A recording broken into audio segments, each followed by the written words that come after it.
This is Kiran Kumar.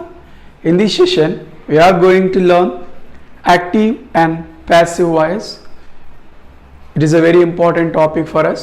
I request you all to subscribe my channel. Please give your valuable comments. Share this video if you like. Let's enter our session. Active and passive voice. What is active voice and what is passive voice? In Telugu, it is called Sakarmaka Kriya, Akarmaka Kriya. Active వాయిస్ని సకర్మక క్రియ అని, passive వాయిస్ని అకర్మక క్రియ అని చెప్పి మనం పిలుస్తాం. What is an active voice and what is a passive voice? When the subject in the sentence does the action, it is called an active voice. When the subject in the sentence gets the effect of the action, the verb is in passive voice. ఒక వాక్యంలో ఉన్న subject పని చేస్తూ ఉంటే అక్కడ ఆ క్రియను active వాయిస్లో ఉంది అని చెప్పచ్చు. ఒక సెంటెన్స్లో ఉన్నటువంటి సబ్జెక్టు పని యొక్క ఫలితాన్ని పొందుతూ ఉంటే ఆ క్రియ ప్యాసివ్ వాయిస్లో ఉంది అని చెప్పచ్చు. Look at these two sentences. I eat an apple. Here I do the action. ఇక్కడ ఐ అనే సబ్జెక్టు పని చేస్తూ ఉన్నారు. I eat an apple. నేను యాపిల్ని తిన్నాను. సో నేను అనేటువంటి సబ్జెక్టు పని చేస్తూ ఉంది కాబట్టి సబ్జెక్టు పని చేస్తూ ఉంటే అది యాక్టివ్ వాయిస్ అని చెప్పి చెప్తాము. Look at the second sentence. An apple is eaten by me. ఒక యాపిల్ నా చేత తినబడింది. ఇక్కడ సబ్జెక్టు స్థానంలో ఉన్నది ఏంటి? An Apple. ఇక్కడ యాపిల్ పని చేస్తుందా, పని యొక్క ఫలితాన్ని పొందుతుందా? పని యొక్క ఫలితాన్ని పొందుతుంది కాబట్టి ఇది ప్యాసివ్ వాయిస్లో ఉంది అని చెప్పి చెప్పచ్చు. How to define active voice? When a subject in the sentence does the action, it is in active voice. When the subject in the sentence gets the effect of the action, it is in passive voice. Valmiki wrote Ramayana. Valmiki పని చేశారు కాబట్టి Valmiki wrote Ramayana అనేది active వాయిస్లో ఉన్నట్టు. Ramayana was written by Valmiki. రామాయణాన్ని వాల్మీకి రచించారు. ఇక్కడ subject స్థానంలో ఉన్నది రామాయణ, అంటే పని యొక్క ఫలితాన్ని పొందింది కాబట్టి అక్కడ సెంటెన్స్ ప్యాసివ్ వాయిస్లో ఉంది అని చెప్పి చెప్పచ్చు. In the examination we are asked to convert active voice into passive voice or passive voice into active voice. మన ఎగ్జామినేషన్లో యాక్టివ్ వాయిస్ వచ్చినప్పుడు ప్యాసివ్ వాయిస్లోకి మార్చమని అడగటం కానీ, లేకపోతే ప్యాసివ్ వాయిస్ యొక్క యాక్టివ్ వాయిస్ ఫామ్ ఏంటి అని అడగటం కానీ మనకి జరుగుతుంది. So let us learn how to convert active voice into passive voice. Active వాయిస్లో ఉన్న సెంటెన్స్ని ప్యాసివ్ వాయిస్లోకి ఏ విధంగా చేంజ్ చేయాలి అంటే వాటికి కొన్ని రూల్స్ అనేవి ఉన్నాయి. The object in the active voice becomes subject. ఇది సబ్జెక్ట్గా చెప్తాము, వర్బ్గా చెప్తాము, ఆబ్జెక్ట్గా చెప్తాము. Object in active voice becomes subject in passive voice. Active వాయిస్లో ఉన్న ఆబ్జెక్టు ప్యాసివ్ వాయిస్లోకి సబ్జెక్ట్గా మారుతుంది. Second one, we are be form as for the tense. ఇక్కడ ఉన్నటువంటి టెన్స్ని బట్టి దానికి సంబంధించినటువంటి బీ ఫామ్ అనేది రావాలి. ఇక్కడ ఏ టెన్స్ అయితే ఉందో ఆ టెన్స్కి సంబంధించినటువంటి బీ ఫామ్ అనేది రావాలి. నెక్స్ట్ వర్బ్ యొక్క పాస్ట్ పార్టిసిపుల్ రావాలి. That is called V3. Verb యొక్క పాస్ట్ పార్టిసిపుల్ ఫామ్ అనేది రావాలి. Generally we add preposition by. సహజంగా బై అనే ప్రపోజిషన్ని మనము ప్యాసివ్ వాయిస్లో యూజ్ చేయటం జరుగుతుంది. నెక్స్ట్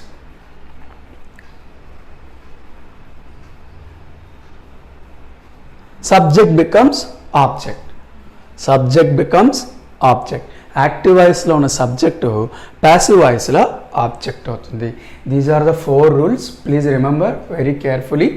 యాక్టివ్ వాయిస్ నుంచి ప్యాసివ్ వాయిస్లోకి చేంజ్ చేసేటప్పుడు యాక్టివ్ వాయిస్లో ఉన్న ఆబ్జెక్టు ప్యాసివ్ వాయిస్లో సబ్జెక్ట్ అవుతుంది. ఈ వర్బ్ని ఆధారంగా తీసుకుని దానికి సరిపడేటువంటి బీ ఫామ్ని యాడ్ చేయాలి. Next take the past participle of the verb. Verb యొక్క పాస్ట్ పార్టిసిపుల్ని నోట్ చేయాలి. Generally add the preposition by. సహజంగా బై అనే ప్రపోజిషన్ని తీసుకోవటం జరుగుతుంది. నెక్స్ట్ యాక్టివ్ వాయిస్లో ఉన్నటువంటి సబ్జెక్టు ప్యాసివ్ వాయిస్లో ఆబ్జెక్ట్ అవుతుంది. So in the same way చూద్దాం. ఆబ్జెక్ట్ సబ్జెక్ట్ అన్నాం, యాన్ యాపిల్. బీ ఫామ్ రావాలి, ఈట్ అనేది ప్రెజెంట్ టెన్స్ కాబట్టి మనము ఈస్ తీసుకున్నాం. ఈట్ యొక్క పాస్ట్ పార్టిసిపుల్ ఈటన్. బై చేర్చాలి అన్నాం, చేర్చాం. సబ్జెక్ట్ని ఆబ్జెక్ట్ చేసాం, ఐ మీ అవుతుంది. సో ఈ విధంగా యాక్టివ్ వాయిస్ నుంచి ప్యాసివ్ వాయిస్లోకి చేంజ్ చేయాలి. ఎస్, ఇక్కడ సబ్జెక్ట్ ఆబ్జెక్ట్ల గురించి ఒక్కసారి మనము డిస్కస్ చేద్దాం. Whenever there are nouns we take it as it is.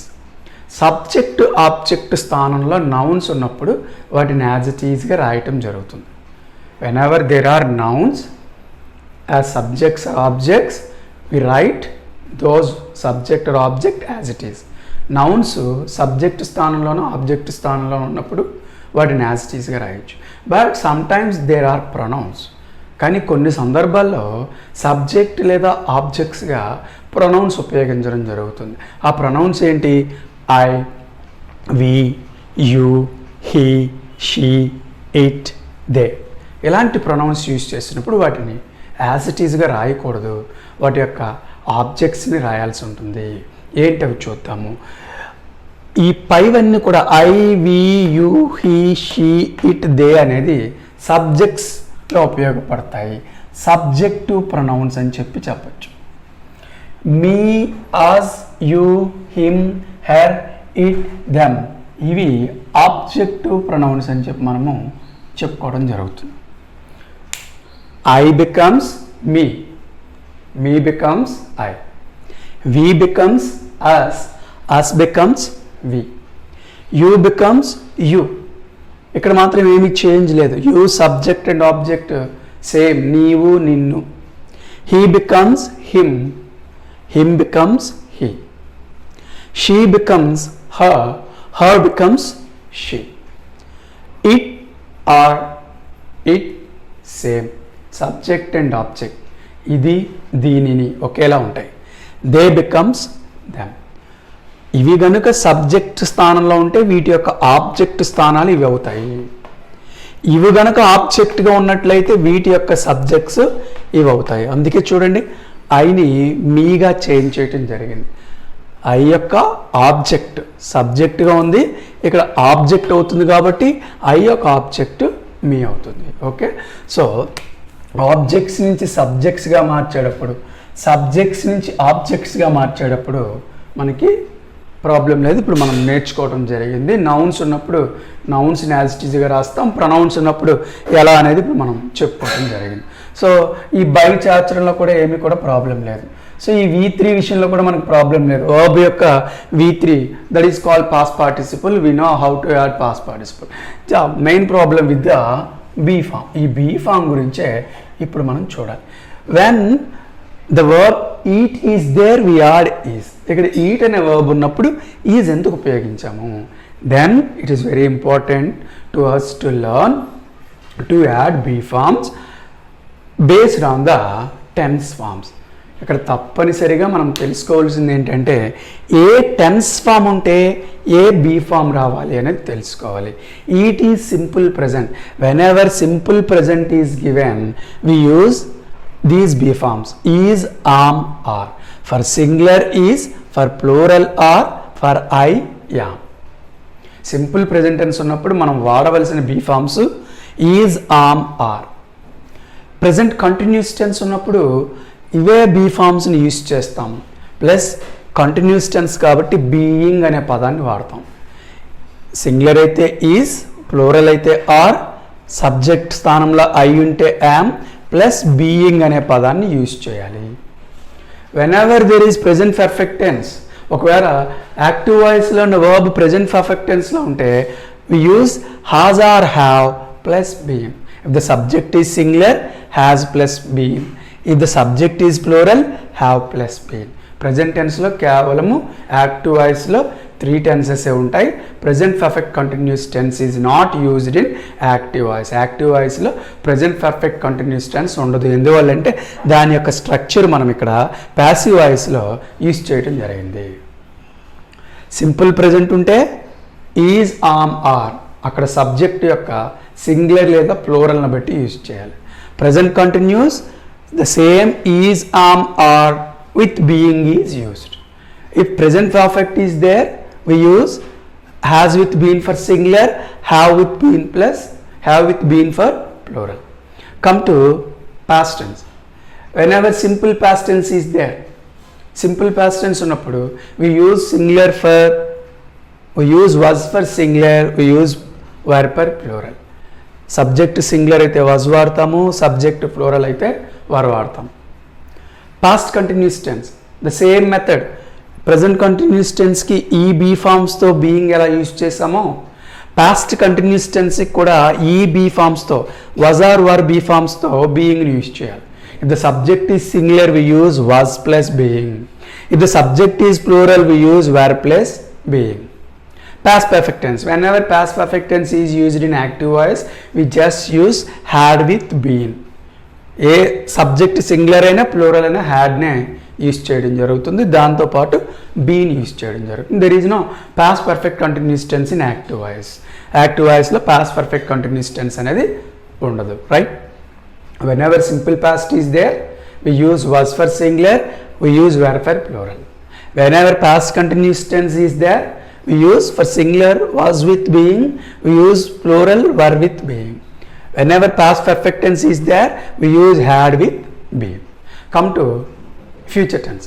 Whenever simple future is there, we repeat the modal auxiliaries will or shall plus be. Will or shall plus be. Future tense గాని ఉన్నట్లయితే will or shall తో పాటు be use చేయాలి. There is no future continuous tense because such structure is used here. Future continuous యొక్క స్ట్రక్చర్ని ఇక్కడ use చేస్తాం కాబట్టి యాక్టివ్ వాయిస్లో ఫ్యూచర్ కంటిన్యూస్ టెన్స్ ఉపయోగించబడదు. Next future perfect. Whenever future perfect is there we use same will or shall with have plus been.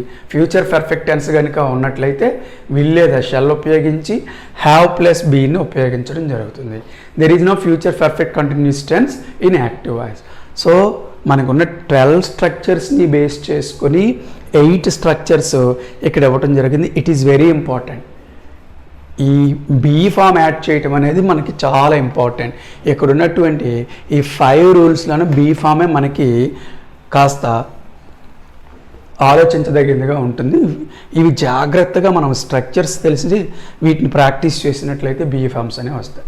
Sometimes there may be modal auxiliaries like can, could, may, might, would, should ఇలాంటి modal auxiliaries ఉంటాయి. అవి ఉన్నప్పుడు ఏం లేదు, will shall ఏ విధంగా use చేస్తామో అలాగే బీ యూజ్ చేయాలి. ఇన్ కేస్ కెన్ ఉంటే can be past tense passive వాయిస్లో. యాక్టివ్ వాయిస్లో కుడ్ ఉంటే ప్యాసివ్ వాయిస్లో కుడ్ బీ. యాక్టివ్ వాయిస్లో మే ఉంటే ప్యాసివ్ వాయిస్లో మే బీ. యాక్టివ్ వాయిస్లో మైట్ ఉంటే ప్యాసివ్ వాయిస్లో might be. Would be, should be. ఈ విధంగా మోడల్ ఆక్సిలరీస్ మనం తెలుసుకోవాలి.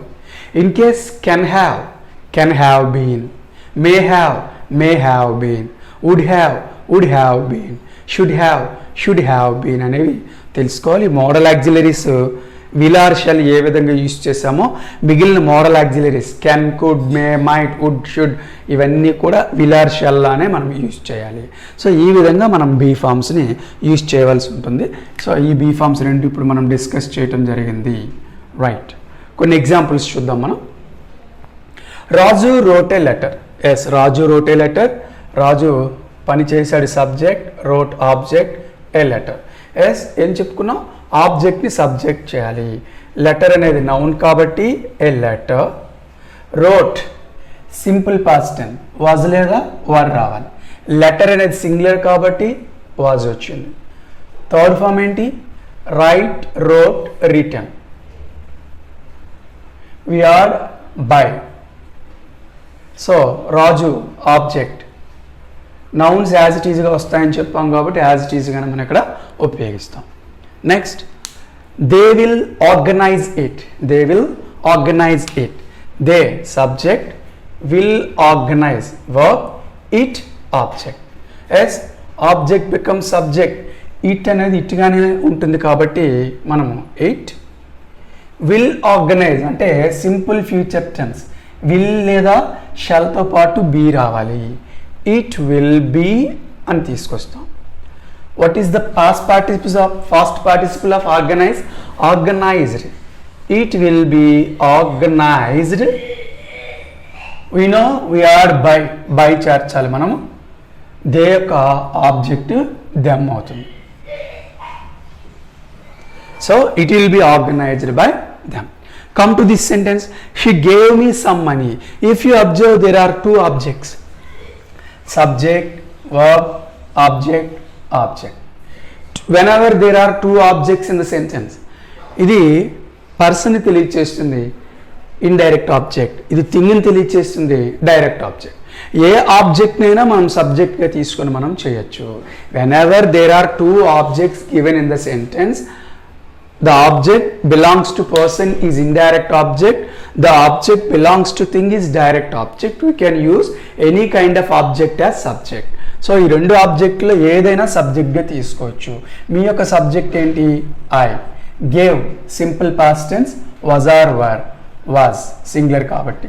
Give, gave, given. I was given. ఆ రిమైనింగ్ ఆబ్జెక్ట్ని ఇక్కడ నోట్ చేయాలి. Some money. I was given some money by. She యొక్క ఆబ్జెక్ట్ హెర్ అవుతుంది. I was given some money by her. In the same way, if you want to take this object as subject, you can write it. Some money was given me by her. Some money was given me or given to me, anything. Some money was given to me by her. Whenever there are two objects in the sentence, we use any object as subject and write the remaining object after the past participle of the verb. Right. Look at this sentence. You are doing it for them. You are doing it for them. You subject, are doing verb, it object.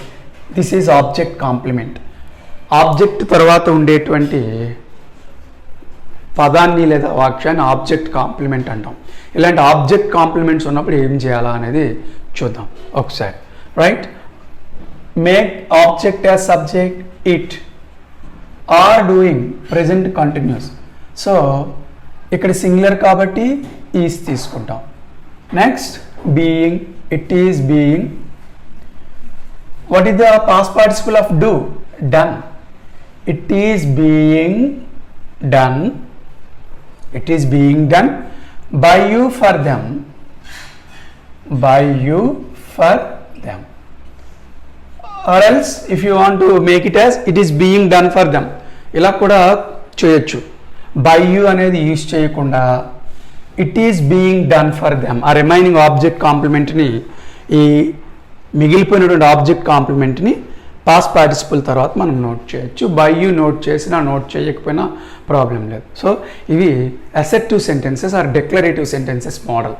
ఈ విధంగా assertive sentences, declarative sentences ఉన్నప్పుడు active voice, passive వాయిస్ని ఏ విధంగా change చేయాలని మనం ఇప్పుడు తెలుసుకున్నాం.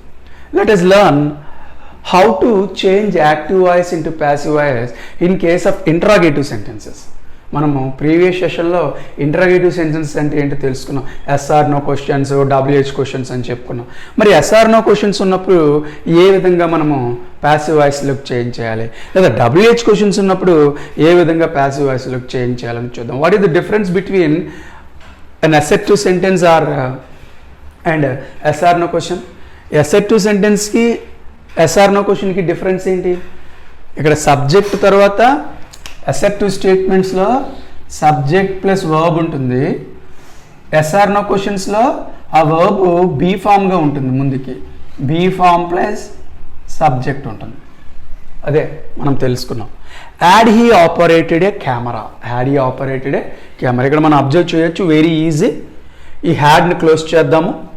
హీ అనేది subject, operated verb, camera object. అయితే ఇక్కడ హ్యాడ్ ఎక్కడుంది? యాక్చువల్గా ఈ హ్యాడ్ ఎక్కడ ఉండాలి? హీ తర్వాత ఉండాలి. ఈ హ్యాడ్ అసెర్టివ్ స్టేట్మెంట్స్లో అయితే హీ తర్వాత ఉండాలి. బట్ ఏం కాదు, చూద్దాం ఒకసారి. మన రూల్ ప్రకారము ఆబ్జెక్ట్ని సబ్జెక్ట్ చేద్దాం. ఆబ్జెక్ట్ ఏది? కెమెరా. ఇక్కడ స్పేస్ ఉంచుదాం ఫస్ట్, ఎందువల్లంటే బీ ఫామ్ వస్తుంది మనకి అక్కడ. ఈ సబ్జెక్ట్ స్థానంలో ఈ ఆబ్జెక్ట్ని రాద్దాం. A camera. ఇక్కడ వర్బ్ ఏంటి చూద్దాం. Had operated. ఇప్పుడు రెండు కలపాలి, సబ్జెక్ట్ను వదిలేసి had operated. Had operated means past perfect tense. అప్పుడు మనకి బీ ఫామ్ ఏం కావాలి, హ్యాడ్ బీన్ కావాలి. సో ఆ హ్యాడ్ మరలా ఇక్కడే నోట్ చేసి బీన్ ఇక్కడ నోట్ చేస్తాం. Had a camera been. Next third step మనకి operated. Operated next by, subject becomes object, put a question mark. Very easy, never confuse అవ్వద్దు. దీనికి ఎస్ ఆర్ నో క్వశ్చన్స్ ఉన్నప్పుడు మనం ఈ విధంగా ఐడెంటిఫై చేస్తాం. సబ్జెక్ట్, ఇక్కడ బీ ఫామ్ ఉంది, ఇక్కడ వర్బ్ ఉంది, object. As per our rule ఆబ్జెక్ట్ని సబ్జెక్ట్ చేద్దాం, సబ్జెక్ట్ స్థానంలో కింద రాద్దాం, ఇక్కడ స్పేస్ ఉంచుతాం మనం. హ్యాడ్ ఆపరేటెడ్ అనేది పాస్ట్ పర్ఫెక్ట్ కాబట్టి మనకి హ్యాడ్ బీన్ కావాలి. సో ఆ హ్యాడ్ ఇక్కడ, బీన్ ఇక్కడ, సబ్జెక్ట్కి అటు ఇటు ఉంచుతాం. Had a camera been. మిగిలిన రూల్ అంతా నార్మలే. ఆపరేటెడ్ యొక్క past participle operated, by add చేస్తాం, సబ్జెక్ట్ని ఆబ్జెక్ట్ చేస్తాం. So had a camera been operated by him. ఈ విధంగా ఎస్ఆర్ నో క్వశ్చన్ని చేంజ్ చేయాలి. Look at another yes or no question, how to change it into passive voice. ఇంకొక yes or no question చూద్దాం. Can she buy a car. ఇది assertive form ఏంటి, she can buy a car. Can ఇక్కడికి వచ్చేస్తే assertive form అవుతుంది. But ఇక్కడ yes or no question కాబట్టి చూద్దాం ఒకసారి. She subject, can be form, buy verb, object a car. As per the rule subject becomes object becomes subject. So కింద అలా రాద్దాం, ఎ కార్. వర్బ్ ఏంటి, కెన్ బై. ఏం చెప్పాము, will, shall, can, could, may, might ఉన్నప్పుడు can ఉన్నప్పుడు can be, will ఉన్నప్పుడు will be అలా రావాలి. కాబట్టి ఇక్కడ కెన్ ఉంది కాబట్టి కెన్ బి రావాలి. అయితే మనం ఏం చేయాలి, ఎస్ఆర్ నో క్వశ్చన్ కాబట్టి బీ ఫామ్ ఇక్కడ ఉంచుతాము, బి ఇక్కడ రాస్తాం. So can a car be, can a car be. ఇక్కడ నుంచి నార్మల్గా నోట్ చేయొచ్చు. Past participle of buy, bought. Add by, she becomes her. So in this way SR no questions are changed into passive voice. ఈ విధంగా passive voice like SR no questions change చేయాలి. Can a car be bought by her? Come to WH question. What is the difference between WH questions and SR no questions? ఏం లేదు. SR no questions ముందర WH words use చేస్తే అవి WH questions అవుతాయి. ఆ WH questions remove చేస్తే అవి SR no అవుతాయి. చూడండి, can she buy a car అన్నాం, ఇక్కడికి వచ్చేటప్పటికి how can she buy a car. ఆమె కారు కొనగలదా అన్నాం, ఆమె కారు ఎలా కొనగలదు అని అడిగాం. ఇక్కడ హౌ యూజ్ చేసాం, క్లోజ్ చేయండి. ఇప్పుడు అది సేమ్ సెంటెన్స్ అయింది, can she buy a car అయింది. దాని ముందర మనం హౌ యూజ్ చేసాం కాబట్టి మనకి అది WH అయింది. So no problem. Whenever there are WH questions, just close the WH questions, then the sentence becomes SR no question. Already we learned how to change it into SR no question. ఏం లేదు, మనకి WH క్వశ్చన్లో ఉన్నటువంటి sentences ఉన్నప్పుడు ఆ WH క్వశ్చన్ని, ఆ WH వర్డ్ని క్లోజ్ చేస్తే అది SR no అవుతుంది. ఆల్రెడీ SR noని ఎలా చేంజ్ చేయాలో మనం తెలుసుకున్నాం. అది అలా చేంజ్ చేసి ఆ WH వర్డ్ రాస్తే సరిపోతుంది. ఏం లేదు, ఇక WH వర్డ్ లేదనుకుందాం ఒకసారి మనం. రైట్, సబ్జెక్ట్, వర్బ్ ఏంటి, కెన్ బై, ఆబ్జెక్ట్ ఏంటి, ఏ కార్. ఆల్రెడీ మనకు తెలుసు రూల్ ఏంటి, ఆబ్జెక్ట్ని సబ్జెక్ట్ చేయాలి. ఆ సబ్జెక్ట్ స్థానం రాద్దాం, a car. Can buy becomes can be. Okay, can be. In case could buy ఉంటే కుడ్ బి, మే బై ఉంటే మే బి, మైట్ బై ఉంటే మైట్ బి. అలా can a car be, past participle of buy, bought. You know by add చేయాలి, she becomes her. Can she buy a car, can a car be bought by her. ఈ విధంగా SR నోని change చేసినాం. ఇప్పుడు ఇక్కడ ఉన్నదేంటి మనకి, WH word. ఆ same WH word repeat చేయండి అంతే. It is very easy to change yes or no questions into WH questions into passive voice. WH questions ఉన్నప్పుడు WH వర్డ్ని క్లోజ్ చేస్తే అది SR నో అవుతుంది. ఆల్రెడీ మనకి SR నో ఎలా చేంజ్ చేయాలో నేర్చుకున్నాం.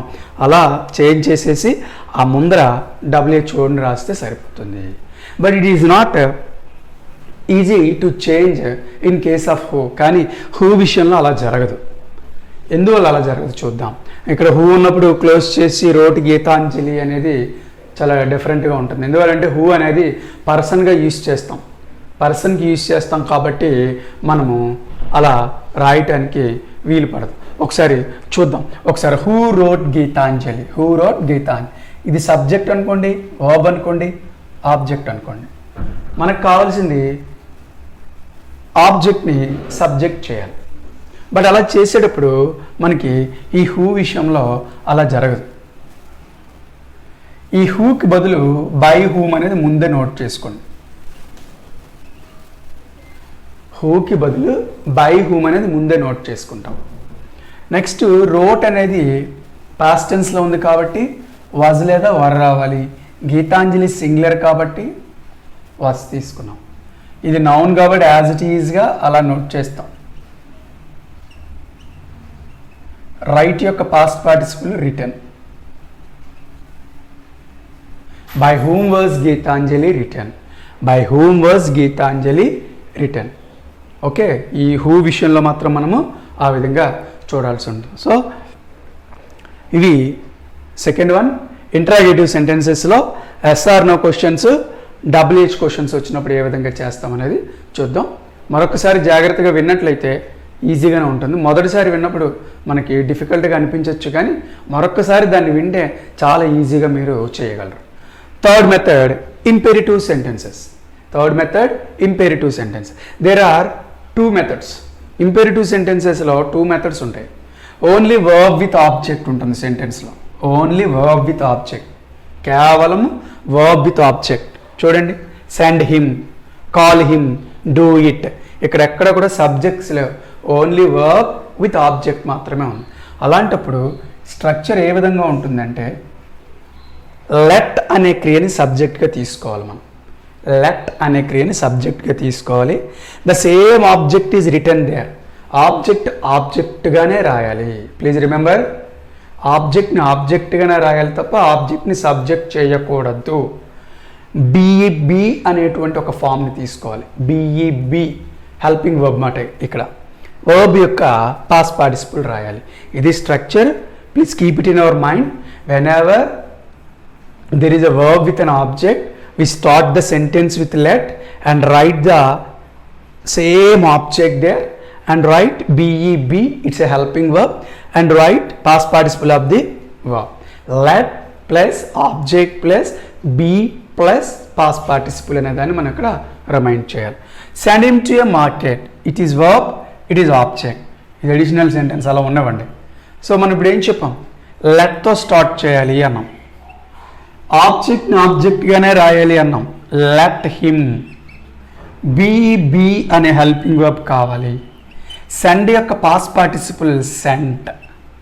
చూడండి, let object same object be past participle send యొక్క past participle send. Let him be send. Remaining ఇక్కడ రాసేయండి to a market. Let him be sent to a market. Next, call him. Verb, object. Whenever there is a verb with object, start the sentence with let. Write the same object. Don't change it as he. Him ni he ga manam change cheyakodu. Let him.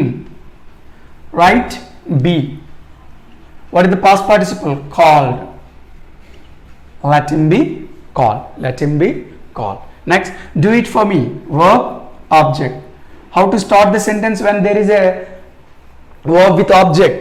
ఎట్లా మనం change చేయాలి దాన్ని? let same object, let it. Write be. Past participle of do, done. Let it be done. Write the remaining part of the sentence. Let it be done for me. Whenever there is a verb with object, we use let as the subject and write the same object. ఆ ఆబ్జెక్ట్ని సేమ్గా రాయాలి. బీఈబీ అనే helping వర్బ్ని తీసుకోవాలి. Verb యొక్క past పార్టిసిపుల్ని తీసుకోవాలి. Remaining part ఏమైనా ఉంటే to a market, for me ఎలా అయినా ఉంటే మనం రాయాల్సి ఉంటుంది. మరి ఇంపెరిటివ్ సెంటెన్సెస్లోనే ఇంకొక మోడల్ మనకి ఇవ్వడం జరుగుతుంది. Only verbs are there. Here verb with object is given. Sometimes only verbs are there. Such verbs denote request, order, command, suggestion, pray, beg. ఇలాంటి అర్థాలని ఇవ్వటం జరుగుతుంది. అప్పుడు మనం ఏ విధంగా చేంజ్ చేయాలి? Yes, then we write the passive voice you plus or plus past participle of imperative form. Past participle of imperative form plus to. కొన్ని సందర్భాలలో కేవలము వర్బ్స్ మాత్రమే ఇవ్వటం జరుగుతుంది. ఆ వర్బ్స్ రిక్వెస్ట్ని తెలియచేయచ్చు, ఆర్డర్ లేదా కమాండ్ని తెలియచేయచ్చు, సజెషన్ లేదా అడ్వైజ్ని తెలియచేయచ్చు, ప్రే అనే అర్థాన్ని ఇవ్వచ్చు, బెగ్ అనే అర్థాన్ని ఇవ్వచ్చు. అలాంటప్పుడు మనం సెంటెన్స్ని ఈ విధంగా స్టార్ట్ చేయాలి. యూతో స్టార్ట్ చేయాలి. ఆర్ అనే బీ ఫామ్ తీసుకోవాలి. ఆ అర్థాన్ని ఇచ్చినటువంటి రిక్వెస్ట్ అని అర్థం ఇచ్చింది అనుకోండి, రిక్వెస్టెడ్ అనాలి. ఆర్డర్ అని అర్థం ఇచ్చింది అనుకోండి, ఆర్డర్డ్ అనాలి. అడ్వైజ్ అని అర్థం ఇచ్చింది అనుకోండి, అడ్వైజర్ అనాలి. ప్రే అని అర్థం ఇచ్చింది అనుకోండి, ప్రేడ్ అనాలి. ప్లస్ టు యూజ్ చేయాలి. చూద్దాం ఆ సెంటెన్స్ ఏంటో ఒకసారి. Please post this letter. Please post this letter. Actually ఇక్కడ ఆబ్జెక్ట్ కూడా ఉంది, బట్ ఇక్కడ ప్లీజ్ అని అర్థం వచ్చింది అంటే అది రిక్వెస్ట్ని తెలియచేసింది. అప్పుడు మనం ఏం చేయాలి? సెంటెన్స్ ఎలా స్టార్ట్ చేయాలి? యూతో స్టార్ట్ చేయాలి, ఆర్ రాయాలి. ఇక్కడ ప్లీజ్ అనేది రిక్వెస్ట్ కాబట్టి రిక్వెస్ట్ యొక్క పాస్ట్ పార్టిసిపుల్ ఏంటి? Requested. You are requested to రాయాలి. ఈ రిమైనింగ్ పార్ట్ ఏదైతే ఉందో ఇంకా ప్లీజ్ అవసరం లేదు. Post this letter.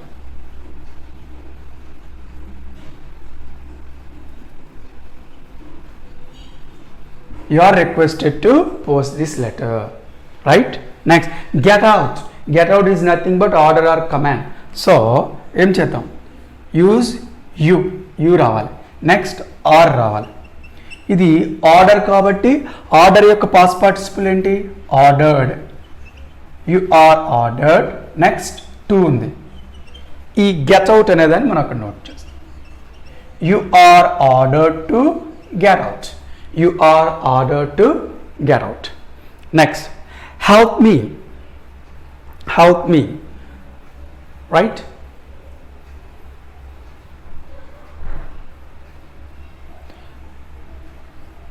You are. దీన్ని మనము ఒక రిక్వెస్ట్గా తీసుకోవచ్చు. You are requested to help me. Please help me అనుకుందాం పని. ప్లీజ్ హెల్ప్ మీ ఇది రిక్వెస్టెడ్ ఫామ్గా భావించి you are requested to help me. You are requested to help me. For example read well అన్నాం పని. రీడ్ వెల్ ఇది ఒక సజెషన్గా భావిద్దాం. ఓకే, యు ఆర్ ఎవరికో చెప్తున్నాం మనం. You are advised. You are advised to read well. You are advised to read well. So ఈ విధంగా ఇది అడ్వైజ్ అని తెలియచేసింది కాబట్టి ఈ ఇంపెరిటివ్ ఫామ్ అని తీసుకొని you are advised to read well. Next, pardon them. వాళ్ళని క్షమించండి. ప్రాధేయపడుతున్నాం, వాళ్ళని క్షమించండి. రైట్? యు ఆర్ ప్రాధేయపడుతున్నాం కాబట్టి you are prayed. You are prayed to. The imperative form యొక్క past participle prayed. You are prayed to pardon them.